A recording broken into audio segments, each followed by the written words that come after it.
Bismillahirrahmanirrahim. Assalamualaikum warahmatullahi wabarakatuh. Waalaikumsalam warahmatullahi wabarakatuh. Alhamdulillahirabbil alamin. Alhamdulillahilladzi bi ni'matihi tatimmus shalihat. Asyhadu an la ilaha illallah wahdahu la syarikalah wa asyhadu anna Muhammadan abduhu wa rasuluhu la nabiyya ba'da. Allahumma shalli ala sayyidina Muhammad wa ala alihi wa ashabihi ajmain wa man tabi'ahum ila yaumil. Ibu Bapak yang sama-sama mengharapkan ridho Allah Subhanahu wa taala, selamat datang, selamat berjumpa kembali di kajian subuh pagi. Insya Allah di pagi hari ini akan dipandu oleh Ustadz Nail Abrari LC.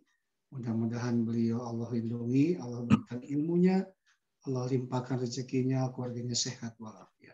Amin. Ibu Bapak yang dimuliakan Allah Subhanahu wa taala,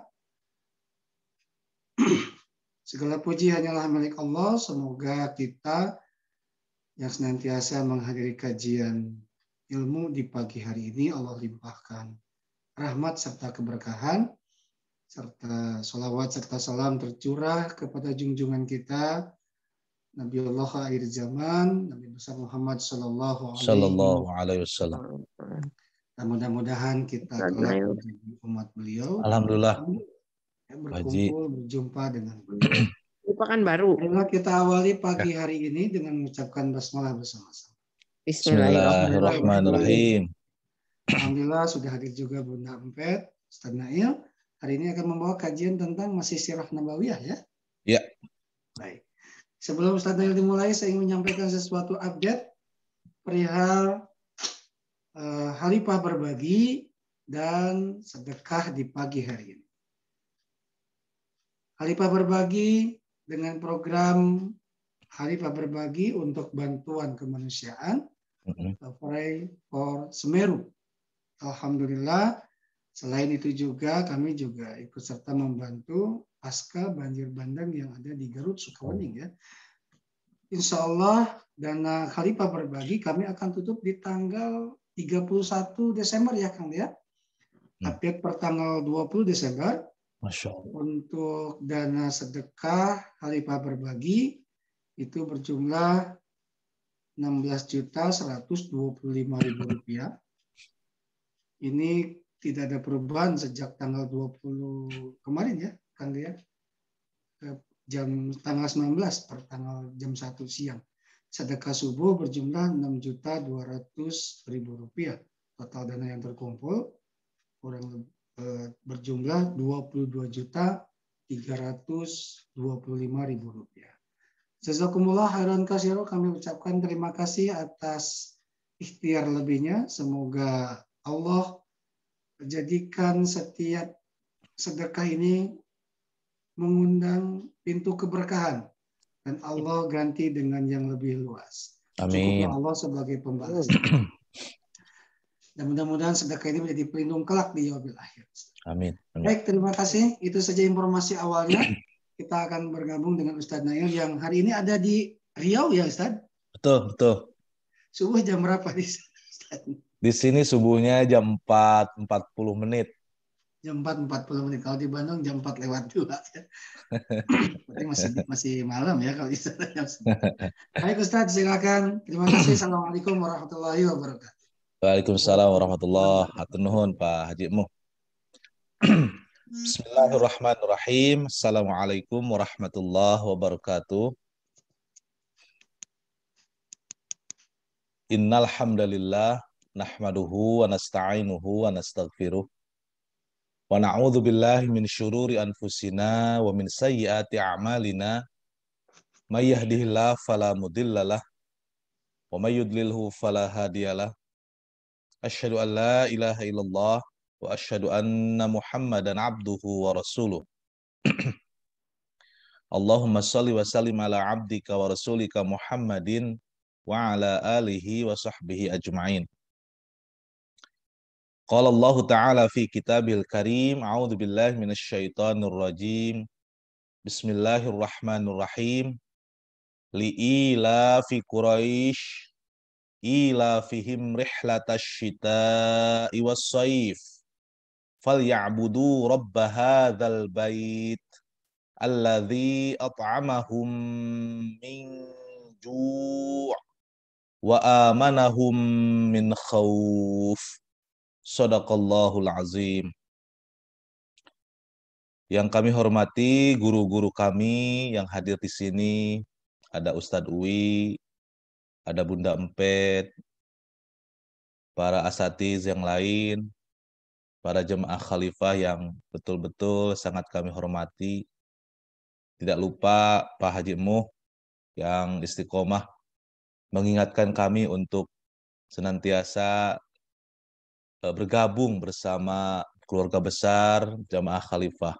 Mudah-mudahan kita semua yang hadir di kesempatan yang baik ini diberikan keberkahan oleh Allah Subhanahu wa taala.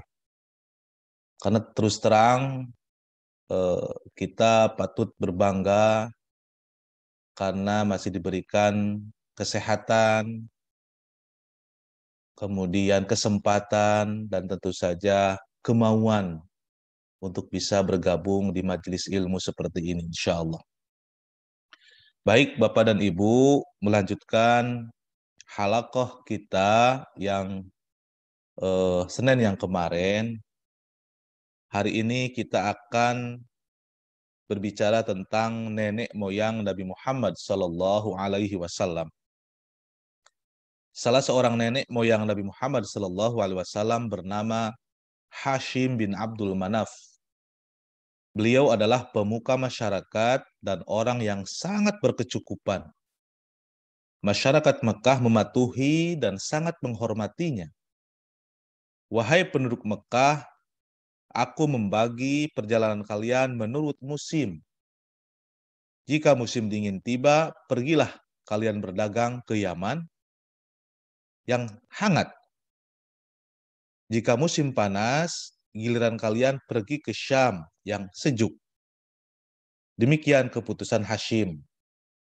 Makanya Allah Subhanahu wa taala setelah itu ya menyampaikan kisah-kisah ini kepada Rasulullah sallallahu alaihi wasallam, li'ila fi Quraisy ila fihim rihlatash syita'i was-saif falyabudu rabb hadzal bait, dan seterusnya. Hashim tambah disayangi penduduk Mekah karena pada suatu musim kemarau yang mencekam, ia pernah membawa persediaan makanan dari tempat yang jauh. Padahal saat itu makanan amat sulit didapat. Terima kasih wahai Hashim, engkau menolong kami dengan pemberian makanan ini, seru penduduk Mekah. Di bawah kepemimpinan Hashim, Mekah berkembang menjadi pusat perdagangan yang makmur. Pasar-pasar didirikan sebagai tempat berniaga kafilah-kafilah dagang yang datang dan pergi silih berganti. Baik pada musim panas maupun pada musim dingin. Demikian pandainya penduduk Mekah berdagang sampai-sampai tidak ada pihak lain yang mampu menyaingi usaha mereka. Akan tetapi, di samping kemajuan yang besar itu, masyarakat Arab juga mengalami kemunduran luar biasa. Itulah sebabnya mereka dijuluki masyarakat jahiliyah, alias masyarakat yang diliputi oleh kebodohan.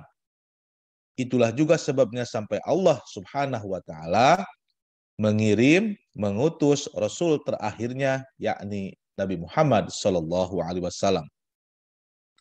Sahabat fillah, apa saja yang dilakukan bangsa Arab saat itu sehingga mereka dijuluki masyarakat jahiliyah? Sebelum menjawab pertanyaan itu, sedikit catatan tambahan. Ada beberapa jabatan pemerintahan di Mekah pada saat itu ya. Di antaranya ada yang disebut pemegang kunci Ka'bah, disebut hijabah. Ada yang namanya siqayah. Apa itu siqayah? Siqayah itu adalah penyedia air dan makanan buat para peziarah.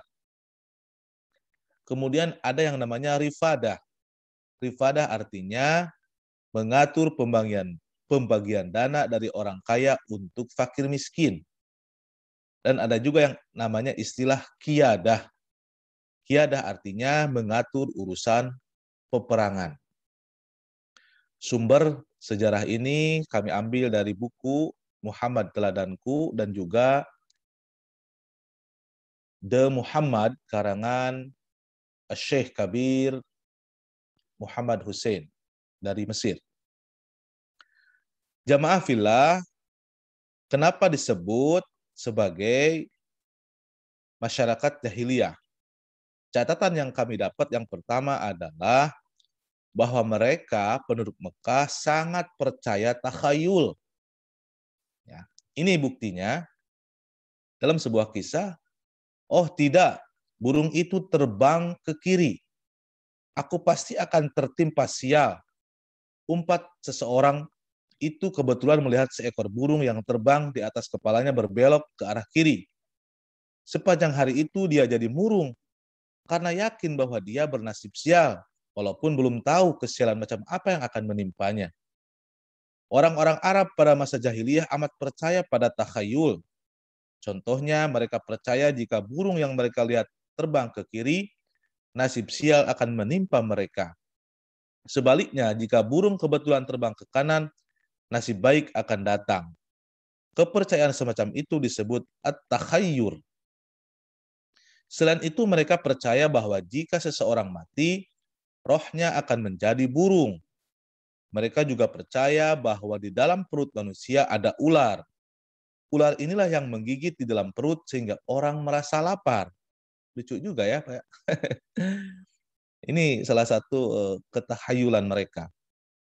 Lihat cincin tembagaku ini, kata seorang kepada temannya dengan bangga. Cincin ini adalah pemberian seorang dukun kepadaku. Tidak sia-sia aku memberinya uang banyak agar membuatkan cincin ini. Jangan coba-coba menantangku berkelahi sekarang ya. Berkat cincin ini, aku merasa jauh lebih kuat. Seperti itu kira-kira. Masih banyak kebodohan serupa yang mereka perhatikan. Mereka juga amat taat menyembah berhala-berhala berbentuk patung. Jika mereka meminta pertolongan kepada berhala, tidak segan-segan. Mereka mengorbankan binatang ternak dan mengoleskan darahnya ke tubuh berhala tersebut.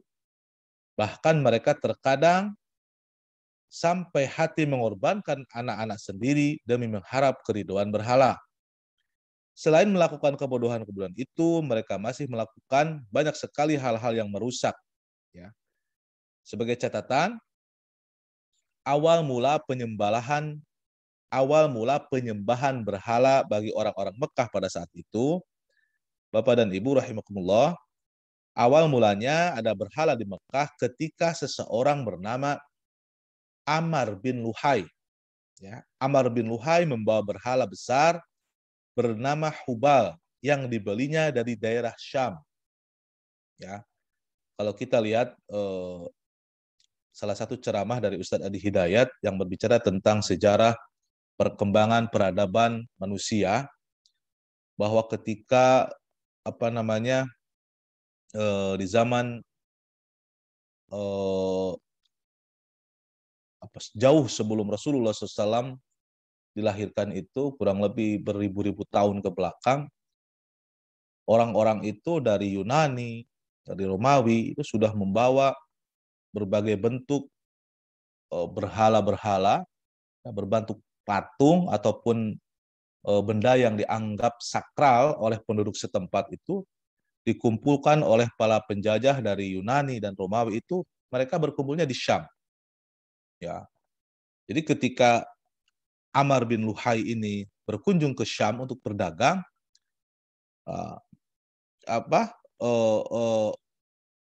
sifat-sifat mistik ya dari benda-benda tersebut seolah-olah diperjualbelikan oleh penduduk Syam, dan dia pun membeli itu dan dibawanya ke Mekah. Ya. Jadi Amr bin Luhai ini orang yang pertama kali membawa berhala besar bernama Hubal. Dia sendiri yang memberikan nama itu Hubal. Ya. Berhala Hubal ditaruh di Ka'bah dan disuruhnya orang-orang datang menyembahnya. Menjelang menaklukkan Mekah oleh Nabi Muhammad SAW, Ka'bah dipenuhi oleh 360 berhala yang terbuat dari batu, kayu, perak, bahkan emas. Ya.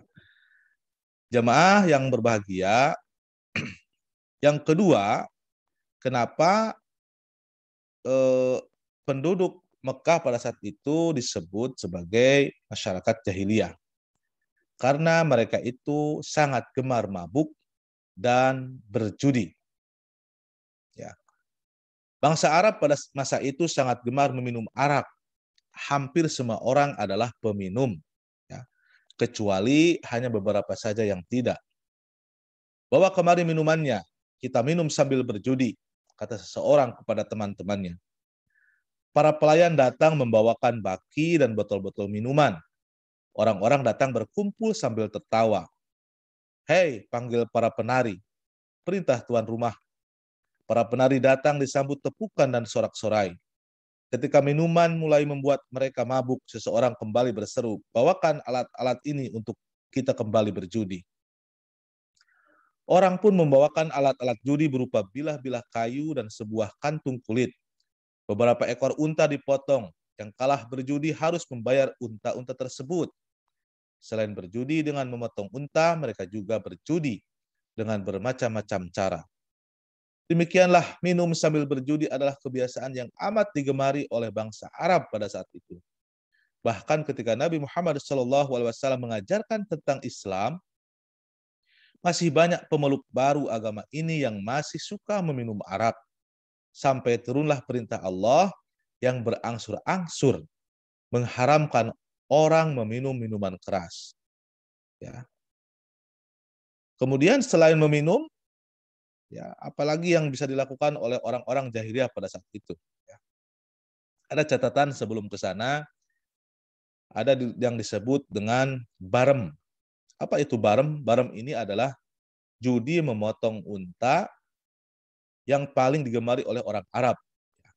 Pada saat itu ya, bilah-bilah kayu dikocok dalam kantung dan dibagikan, orang yang mendapat undi kosong dinyatakan kalah dan harus membayar unta yang dipotong. Daging unta kemudian dibagikan kepada fakir miskin. Orang yang tidak suka berjudi semacam ini dipandang sebagai orang kikir yang biasa disebut barem. Luar biasa ya. Ya kurang lebih dalam teknis perjudian itu ya hampir mirip sama dengan masa-masa sekarang nampaknya. Siapa yang kosong, siapa yang isi. Kemudian yang kalah harus membayar unta, yang kalah harus mengganti biaya yang sudah mereka keluarkan. Kurang lebih teknisnya, caranya hampir sama dengan masa-masa sekarang ya, karena itu adalah sejarah ataupun warisan daripada sejarah ya. Jamaah fillah rahimakumullah, ada satu lagi catatan kenapa orang masa tersebut disebut dengan masa jahiliyah. Yakni mereka itu adalah suka mencuri dan merampok. Ya.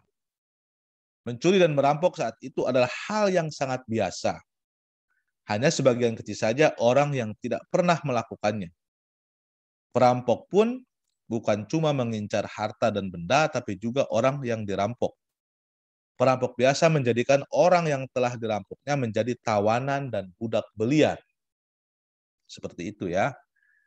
Saat itu perilaku bangsa Arab sangat kejam sampai melewati batas pri kemanusiaan. Anak-anak perempuannya sendiri mereka bunuh.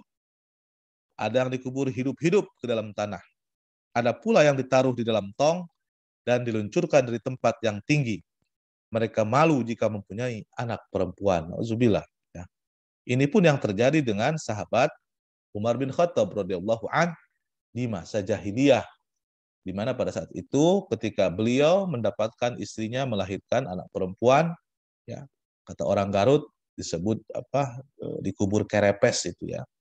Jadi langsung karena dia malu sebagai seorang pembesar Quraisy, ya, mendapati istrinya melahirkan anak perempuan, dia sangat malu dan langsung dikubur di belakang rumahnya. Ini yang terjadi dengan Umar bin Khattab sebelum beliau memeluk agama Islam. Mereka juga suka menyiksa binatang. Jika seseorang mati, keluarganya mengikat unta di atas kuburan dan tidak memberikan makan, serta minum sampai si unta itu mati. Mereka beranggapan unta itu kelak akan menjadi tunggangan si mati. Musuh yang tertangkap diperlakukan sangat kejam. Mereka biasa mengikat musuh pada seekor kuda dan membiarkan kuda tersebut berlari, sehingga orang yang diikat itu mati terseret-seret. Telinga ataupun hidung musuh yang kalah dijadikan kalung, ya. Serta tengkoraknya dijadikan tempat minum arak. Ih, parah juga ya Bapak dan Ibu. Ini nampak seperti di film-film kejam ya, seperti itu kejadian di masa-masa jahiliyah. Wajar kalau memang disebut jahil, bodoh ya. Orang jahiliyah juga tidak mengenal sopan santun. Mereka biasa berkeliling Ka'bah tanpa memakai pakaian. Nauzubillah. Ya. Begitulah orang-orang Arab saat itu, mereka adalah bangsa yang maju perdagangannya, pandai membuat perkakas, membuat obat, ahli astronomi, serta mahir bersyair. Namun mereka juga mempunyai kebiasaan buruk yang tadi saya sampaikan. Di antaranya mereka sangat percaya dengan takhayul, kemudian mereka sedang berjudi dan main perempuan, kemudian juga mereka adalah sedang mencuri dan merampok dan tidak memiliki akhlak ataupun kesopanan. Kamu? Siap, Ustaz. Ya, untuk mukadimah, untuk materi, saya kira cukup. Barangkali ada yang mau ditanyakan oleh jamaah.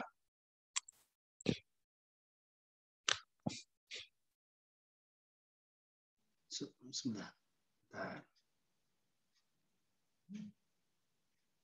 Baik Ustaz, terima kasih atas kajiannya. Bapak Ibu, bagi yang akan bertanya silakan sampaikan di kolom chat. Ini sudah ada pertanyaan ya, sebetulnya dari Ibu Yuniarti nih. Masya Allah. Saya bacakan ya Ustaz ya, tapi nanti Baik. mohon dipandu nih Kang dia. Ya. Bismillahirrahmanirrahim. Assalamualaikum warahmatullahi wabarakatuh. Ustaz izin bertanya. Assalamualaikum warahmatullahi wabarakatuh. Nenek moyang Nabi Muhammad SAW yang bernama Hashim Abdul Manaf, penduduk Mekah, berdagang bergantian, dijuluki masyarakat jahiliyah, lalu pemegang kunci Mekah. Ini saya agak kurang paham ya kalimatnya ini. Saya bacakan saja Ustaz ya. Ya. Sebentar ini. Nenek moyang Nabi Muhammad SAW yang bernama Hashim Abdul Manaf, penduduk Mekah, berdagang bergantian, dijuluki masyarakat jahiliyah. Pemegang kunci, mengatur urusan peperangan, penduduk Mekah percaya tahayul, bernasib sial. Zaman dulu juga saya mendengar kalau datang kupu-kupu artinya mau datang tamu nih. Tetapi itu bohong, tetapi masih ada yang percaya. Ini kayaknya kaitannya dengan tahayul, Ustaz. Ya. Iya. Kaitannya dengan tahayul dan beberapa benda yang memang sering dijadikan jimat ya. Betul. Misalkan kalau orang di pesantren nyebutnya isim kali ya. Isim fi'il ya. Ustaz, bagaimana nih ya terhadap hal-hal barang yang memang sering kita jadikan sebagai barang tahayul atau menyimpan sesuatu tentang jimat. Ya, baik. Terima kasih Ibu Yuliarti ya yang istiqomah hadir setiap subuhnya. Betul sekali bahwa Bani Hashim ini, utamanya Hashim bin Abdul Manaf ini adalah salah satu kakek daripada baginda Rasulullah SAW yang sangat disegani dan sangat dihormati. Bagaimana tidak, beliau adalah seorang pengusaha sukses, juga seorang pembesar Quraisy, dan juga sangat dermawan. Ya. Ini sangat dermawan sekali. Ini bahasa dermawan pada saat itu memang betul-betul diandalkan karena dikala masyarakat sedang kekeringan, ya, kekurangan, beliau itu sampai mendatangkan makanan jauh-jauh ya, dari Syam, dari Yaman untuk diberikan kepada masyarakat Quraisy. Ya, jadi keturunan Rasulullah SAW itu adalah orang-orang hebat ya, orang-orang kaya, pengusaha-pengusaha tangguh yang memang betul sangat disegani di masyarakat Jazirah Arab pada saat itu. Ya, di samping kondisi beliau dengan masyarakat yang tangguh dalam berdagang, sampai ada aturan apa, ketika datang musim dingin maka orang Mekah itu disuruh untuk berdagang ke Yaman. Kenapa ke Yaman? Filosofisnya karena di Yaman cenderungnya lebih adem. Ketika dingin di Mekah, ya, maka pergilah kau ke Yaman berdagang. Di sana dalam proses perjalanannya pun tidak akan mengganggu karena di sana lebih adem. Ketika musim panas di Mekah, maka kalian datanglah ke Syam, ke Palestina, ke Syria. Ya, saya pernah di sana lama, memang adem. Ini kecerdasan yang dimiliki oleh seorang kakek moyang dari Rasulullah SAW. Nah, di samping kelebihan itu, maka tentu ada kekurangannya, di mana masih banyak sekali penduduk Arab pada saat itu memang masih berpegang kepada tahayul ya, artinya jauh dari tauhid, jauh dari lurus dalam akidah. Maka dari itu kenapa Rasulullah SAW alasannya oleh Allah diturunkan di kota Mekah. Ya. Tadi Bu Yuniarti menyampaikan tentang kupu-kupu ataupun mimpi ya. Kalau mimpi dikejar hewan tertentu akan seperti apa, itu sebetulnya tidak ada dalam rumus umat Islam ya, yang saya pahami, mohon maaf ya. Seperti mimpi itu yang paling benar itu adalah ketika orang bermimpi bertemu dengan Rasulullah SAW dalam keadaan mau tidurnya beliau berwudu, ya, kemudian orangnya baik, ya, terus kemudian bermimpi dengan Rasulullah SAW. Banyak hadis menyampaikan bahwa itu kebenaran yang terjadi, ya. Tapi ketika ada kupu-kupu pasti ada tamu. Kemudian tadi ketika burung belok ke kiri bakal dapat nasib jelek. Ini sebetulnya yang kita mau luruskan ya, yang oleh Rasulullah SAW mau diluruskan bahwa tahayul khurafat ya itu adalah sebuah kebohongan ya, yang mendahului takdir Allah Subhanahu wa taala. Ya. Bahasa kami itu disebut mendahului takdir ya. Karena Allah belum tahu seperti apa kejadian dengan makhluk-makhluk tertentu ya. Kasihan dong Allah menciptakan makhluk hanya untuk dikatakan sebagai sebagai pembawa sial seperti itu ya, padahal tidak ada urusan dengan akidah kita ya. Makanya wajar Nabi Muhammad SAW dilahirkan di kota Mekah untuk meluruskan daripada akidah masyarakat Mekah pada saat itu. Saya kira Pak Mu. Baik, terima kasih Ustaz Nail. Mudah-mudahan bisa membantu. Jawabannya. Assalamualaikum warahmatullahi wabarakatuh. Salam Ibu Yuni. Kalau di Jawa Barat sering disebut padi rimbun, Ustaz. Padi rimbun, betul, padi rimbun. Baik, ini ada pertanyaan kedua dari Pak Haji Muhammad Faza nih. Assalamualaikum warahmatullahi wabarakatuh, Ustaz. Waalaikumsalam warahmatullahi wabarakatuh. Kenapa kota Mekah disebut sebagai Ummul Qura? Ya. Baik, itu aja Pak Mu. Ya, nanti ada satu lagi. Satu ya. saja dulu. Jadi ada julukan-julukan tertentu kepada istilah untuk kota Mekah ya. Ada seperti dalam Al-Quran itu Al-Bakkah, ada juga Makkah, ada juga Baitul Atiq, ya, termasuk Ummul Qura. Ya. Saya pernah mendapatkan jawaban dari beberapa ahli sejarah ataupun penduduk Mekah yang senior bahwa itu kan ibu atau tempat berkumpul. Ya. Al-Qura, Qura itu ya dari Qaryah. Qaryah itu artinya perkampungan atau pelosok-pelosok ataupun bisa dikatakan daerah-daerah. Jadi Ummul Qura artinya tempat berkumpul orang-orang daerah. Nah, wajar kalau Mekah disebut sebagai markas, sebagai tempat berkumpulnya orang yang datang dari Yaman mau berdagang singgah dulu ke Mekah. Orang yang datang dari Palestina, dari Syam, ya, dari dari Teluk, ya, kemudian dari berbagai wilayah di Jazirah Arabia, mereka berkumpulnya di Mekah, maka disebut Ummul Qura, ya, ibunya atau tempat singgahnya orang-orang yang berkumpul di sebuah tempat. Kenapa mereka berkumpul di kota Mekah? Salah satu kuncinya adalah pertama di sana ada Ka'bah, ya.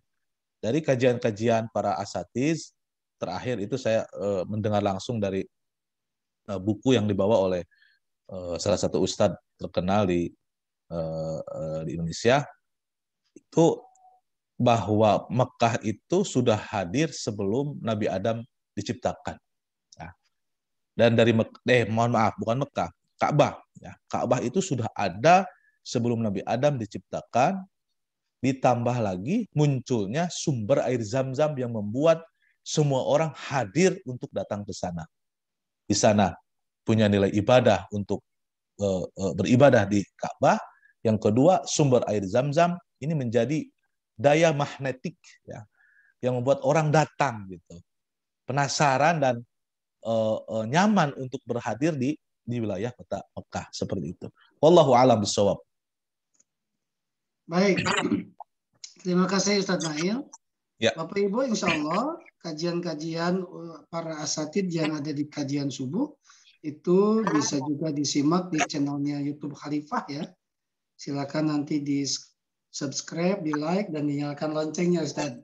Ya. Ini menarik nih, Kang Ria yang mengkaji di YouTube channel nih, topik trending itu luar biasa, ya. Baik, ini ada pertanyaan ketiga nih Ustadz dari Bapak Haji Adi Nugraha. Ya. Assalamualaikum warahmatullahi wabarakatuh.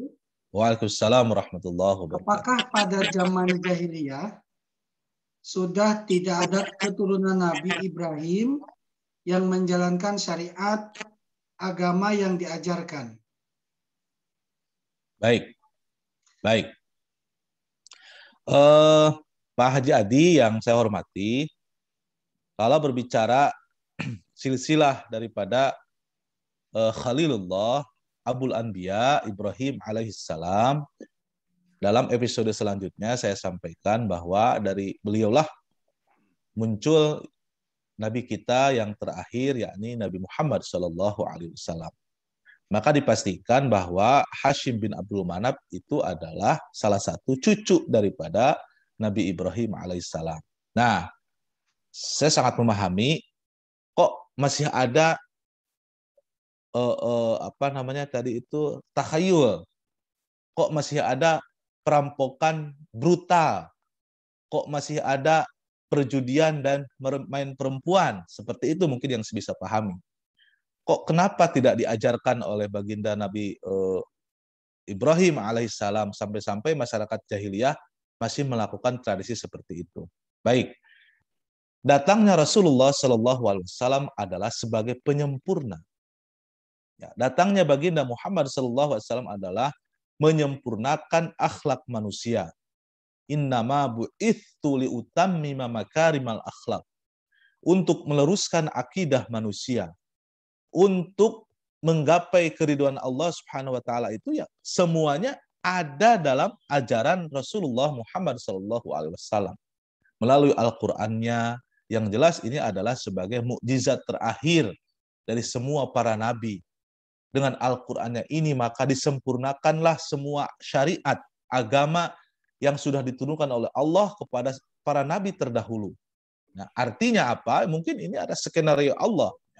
Skenario Allah yang dibuat seperti ini supaya nanti memang datangnya Rasulullah yang terakhir ini semuanya betul-betul disempurnakan, semuanya betul-betul menjadi kajian syariah yang terkandung dalam Al-Qur'anul Karim. Saya kira seperti itu Pak Haji Adi, ya. Jadi ingat bahwa mereka itu masih silsilah Rasulullah SAW, silsilah daripada Nabi Ibrahim alaihissalam. Tentu Nabi Ibrahim dalam berdakwahnya tidak sesempurna daripada baginda Rasulullah Muhammad SAW.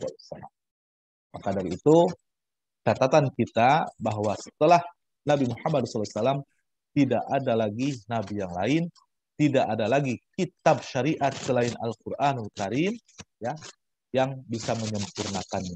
Wallahu a'lam bishawab. Baik, terima kasih Pak Ustadz Nail. Alhamdulillah, jazakallah khairan katsira atas ilmu yang disampaikan. Kita akan sapa dulu nih, ada Bunda Empet. Assalamualaikum Bunda Empet. Waalaikumsalam. Alhamdulillah. Ada yang disampaikan, Ibu sehat? Alhamdulillah. Pak nanti ketemu Ustadz Insya Nail Allah. nuhun. Bunda, ada yang disampaikan di kajian subuh pagi? Terima kasih kepada Ustadz Nail ilmunya.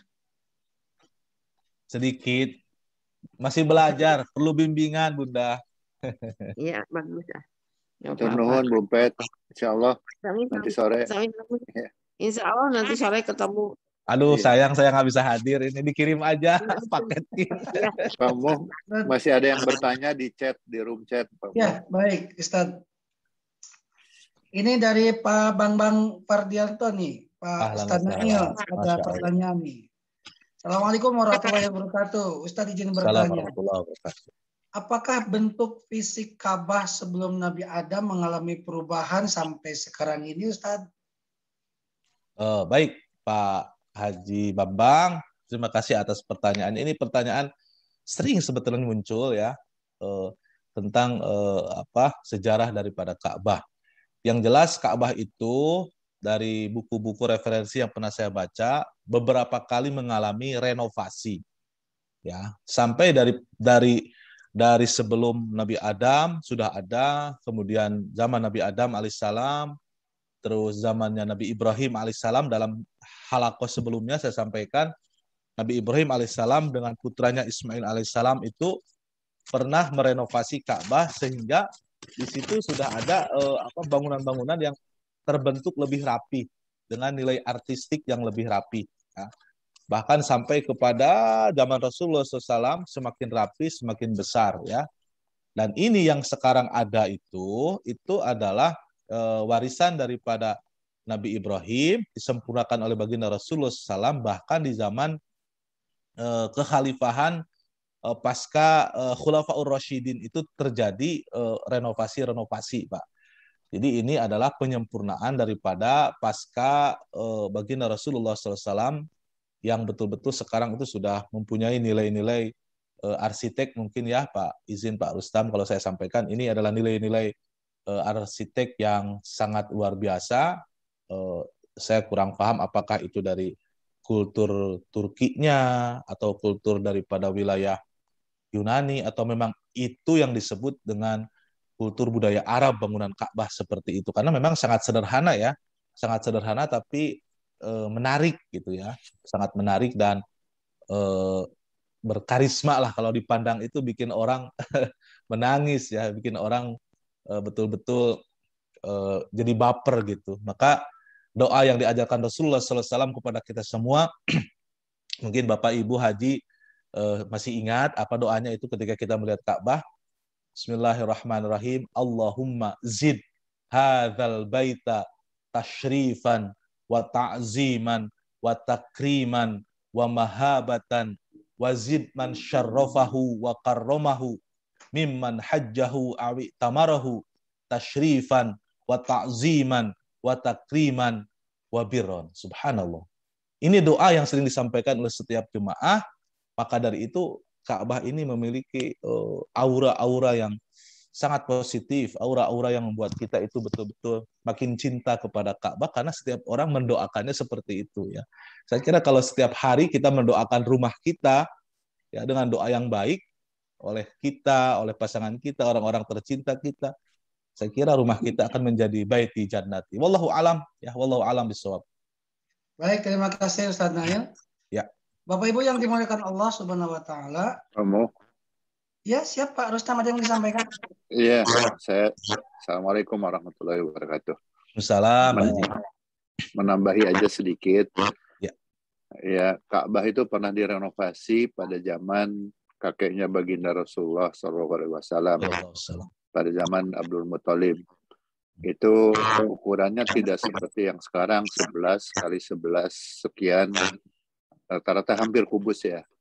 Jadi pada zaman Abdul Muthalib itu direnovasi tetapi kekurangan modal. Sehingga diperkecil. Jadi ukuran yang sekarang. Dulu Hijri Ismail itu bagian dari Ka'bah.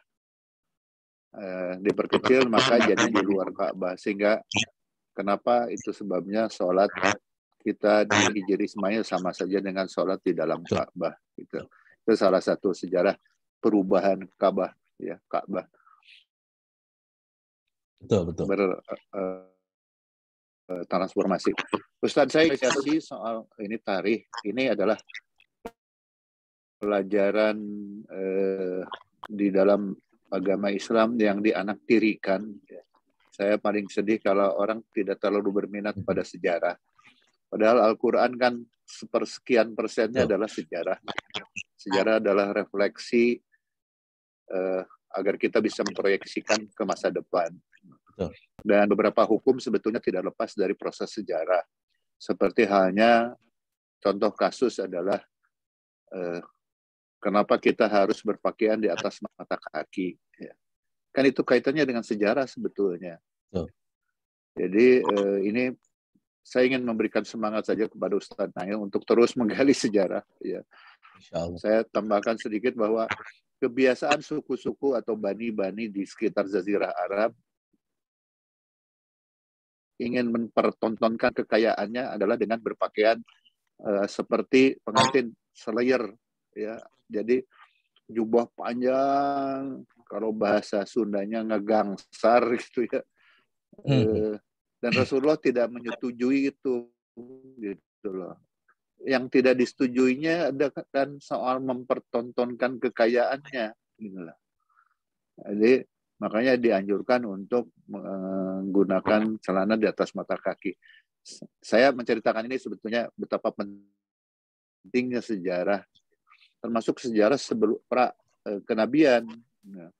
Jadi untuk minggu depan jangan terlalu pendek introduksinya, Ustaz Nail. Iya. Ya, mungkin di Darul Arqam juga bisa dikembangkan bagaimana anak-anak gemar sejarah, ya. Karena dengan sejarah kita bisa lihat dengan tarikh transformasi budaya. Tadi dari Pak Bambang juga sangat menarik sebetulnya pertanyaannya. Kenapa pasti Nabi Ismail mengajarkan nilai-nilai Islami, ya. Tapi kemudian masyarakat berubah menjadi jahiliyah, menjadi bodoh. Kemudian disempurnakan oleh Rasulullah. Kan ada transformasi budaya gitu loh. Kalau kita tidak paham sejarah, agak sulit memahami perubahan-perubahan budaya seperti tadi. Banyak sekali hukum-hukum di dalam yang saya ketahui dan saya yakini bahwa itu terkait dengan proses sejarah. Contoh sederhana saja adalah soal poligami, ya. Bahwa di situ kan dihukumkan poligami bukan sederhana, Pak. Bukan. Ya. Maksud saya tidak sederhana, tapi proses hukumnya adalah kan dari kebiasaan belasan, kemudian Islam membatasi menjadi 4, 3, 2, 1 gitu loh. Dan jika tidak mampu adil, maka ambil 1 gitu loh. Bukan ujug-ujug dibolehkan 2, 3, 4 gitu loh. Kalau tidak memahami sejarah ini kan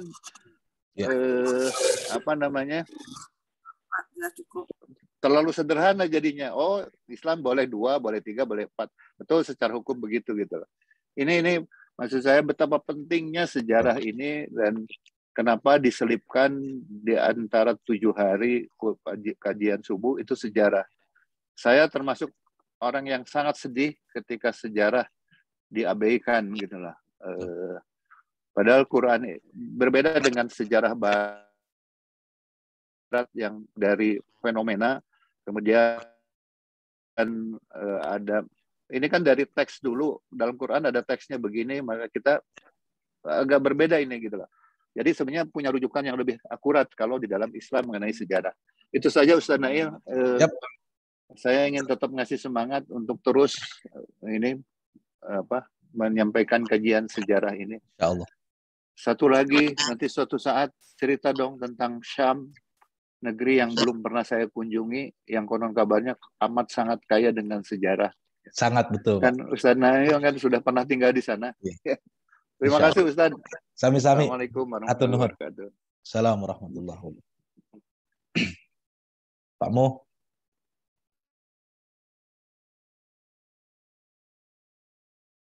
Kang Dea, Mana halo. Pak Mo jadi ngilang? Baik, sebentar Pak. Ini ada trouble di mikrofonnya nih. Baik, terima kasih Pak Rustam atas tambahan informasinya. Mudah-mudahan kita juga sangat tertarik. Memang jarang sekali nih kebanyakan di masjid-masjid kita ngebahasnya masalah fikih ya. Tarikh itu jarang sekali. Baik, Bapak Ibu yang dimuliakan Allah Subhanahu wa taala, kajian Sirah Nabawiyah ini kajian terakhir di series pertama. Waduh. Ya, Ustaz. Ini akan bersambung nih ya. Ini sebulan ini kita akan evaluasi dulu. Insya Allah akan bertemu lagi nanti di Januari, Ustaz. Ya. Yap. Tahun depan ya. Bertemu lagi di Januari dan insya Allah nanti akan bergabung juga beberapa narasumber supaya kita lebih lengkap. Tidak hanya kajian seputar ibadah saja, akan bergabung juga nanti dari sisi psikologi tentang bagaimana menyiapkan masalah rumah tangga, ya, perkawinan di usia dini supaya lebih menarik nih kaum remaja, ya. Lalu bagaimana menyiapkan kita di masa-masa pensiun dan segala macamnya. Ya, mudah-mudahan para narasumber juga bisa ikut bergabung sehingga kajian pagi di subuh kali faktur itu lebih interaktif, ya. Ya. Nanti kita coba ambil metode yang supaya kajiannya lebih interaktif. Yang kedua, Bapak Ibu yang dimuliakan Allah Subhanahu wa taala, ada Ustadz Wijayanto ya. Assalamualaikum Ustadz. Sedang kajian subuh kayaknya nih. Ya. Baik, yang kedua, Kang Dea, apa yang bisa mau sampaikan? Nah, ini seperti tampilan dalam layar, Bapak Ibu yang dimuliakan Allah Subhanahu wa taala. Program haji, kenapa ini kami sampaikan, memang dilihat dari waiting list pendaftaran haji di haji reguler, ini memang sungguh sangat luar biasa. Di wilayah Jawa Barat, ini memang masih tinggi waiting listnya, kurang lebih 20 tahun, ya. Di Riau saya kurang tahu berapa. Di Riau sama ya Ustaz Nail ya, 21 tahun sepertinya ya. Mungkin ya. lama. Ini solusinya adalah silakan Bapak Ibu untuk kerabat, saudara atau para putra dan putrinya yang akan mendaftar haji, silakan di kolom chat sudah ada para petugas siapa saja yang akan menerima. Boleh juga langsung ke Kang Dea, boleh juga ke saya pribadi, ke Emu, untuk mendaftarkan haji. Terutama bagi usia di atas 12 tahun sudah bisa mendaftar untuk ONH khusus, ya, atau ONH reguler juga sudah bisa. Tetapi solusinya agar waiting list tidak terlalu lama menunggu adalah dengan mendaftar di ONH khusus. Fasilitas yang kami berikan, maktabnya di 112. Seperti yang kita lihat di layar, ini maktab 112 di Arafah. Ya, kita tahu di Arafah ini luar biasa. Saya belum pernah karena saya biasanya di 114 ini. Kalau di 112 ini maktabnya di Arafah, ruangan untuk jamaah laki-laki dan jamaah perempuan ini terpisah. Ya. Nah, ini maktab di 112 di Mina. Sangat representatif dan sangat nyaman untuk istirahat, ya. Tempat penyimpanan tas kabin, setiap jamaah sudah mendapatkan tempat untuk istirahat, bisa tidur, bisa dijadikan sofa tempat duduk ini, ya, dan beralaskan karpetnya bersih sekali, ya. Dan lidah tendanya sudah pakai gipsum nih Ustaz, beda dengan dulu kita di 114. Iya, ya. iya. di satu-satu yang lain. Lidah tendanya kalau keterpaang gini kadang-kadang melebihi masuk ke dalam tenda. Siapapun yang mendaftar insya Allah akan mendapatkan gift menarik dari Khalifah Tour, sebuah logam mulia ya. Dan pendaftaran ini khusus kami batasi sampai dengan tanggal 31 Desember 2021. Kang Dea, Khalifah berbagi atau ada program lain? Ya, kami mengundang atau mengajak kepada ibu dan bapak, mudah-mudahan dengan ikhtiar lebih bisa membantu saudara-saudara kita di Kabupaten Lumajang. Dan ini program Khalifah domestic tour ya, karena kita tahu bahwa pemerintah Indonesia masih menutup untuk kepergian umroh. Kami hadirkan tur domestik ke Kepulauan Labuan Bajo nih dengan naik kapal laut Pinisi. Insya Allah mudah-mudahan rezekinya dilimpahkan.